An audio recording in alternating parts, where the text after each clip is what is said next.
17-year-old Pele was mocked and laughed at by the crowd, but his eyes were determined. Right after kickoff, he made a steal. Then came a dazzling dribble. He didn't hesitate anymore. Looks like the defense didn't exist. Charged straight into the opponent's box. Faced with pressure, Pele unleashed a powerful volley.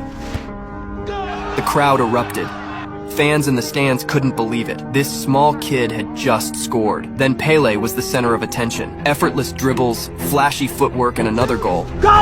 In just 20 minutes, he pulled off a hat trick, leading a trailing Brazil to a comeback win over powerhouse France. They were through to the final. But next up was Sweden, nicknamed Giants of the North. No one gave this battered Brazilian squad a chance. Even the coach had no idea how to beat powerful Sweden. Morale was at rock bottom. To lift everyone's spirits, Pele suggested they all juggle the ball together, all the way to the lighthouse by the lake. And it worked. Everyone perked up, weaved through the noisy kitchen, and into the hotel lobby. Even a guest who didn't know a thing about soccer were stunned.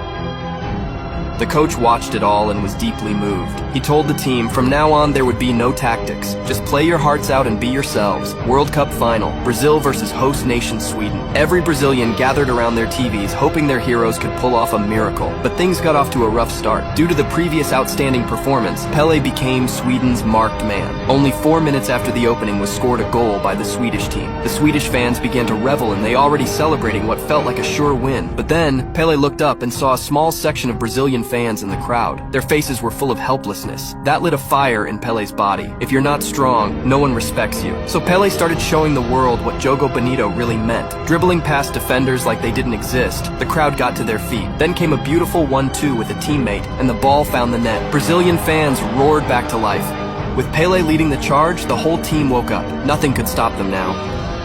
The stadium felt like home. People at the scene were shocked. Then came the third goal, and the fourth. Tears welled up in every Brazilian eye. Even the proud Europeans in the crowd were completely convinced. They stood up and applauded. And finally, with a header from Pele, Brazil crushed the Nordic giants. At just 17, Pele led Brazil to their very first World Cup title. And just like that, the era of the king of football began. He showed the world that success has nothing to do with age. Not just talent, but an unshakable will to win. A fire that refuses to bow to the world.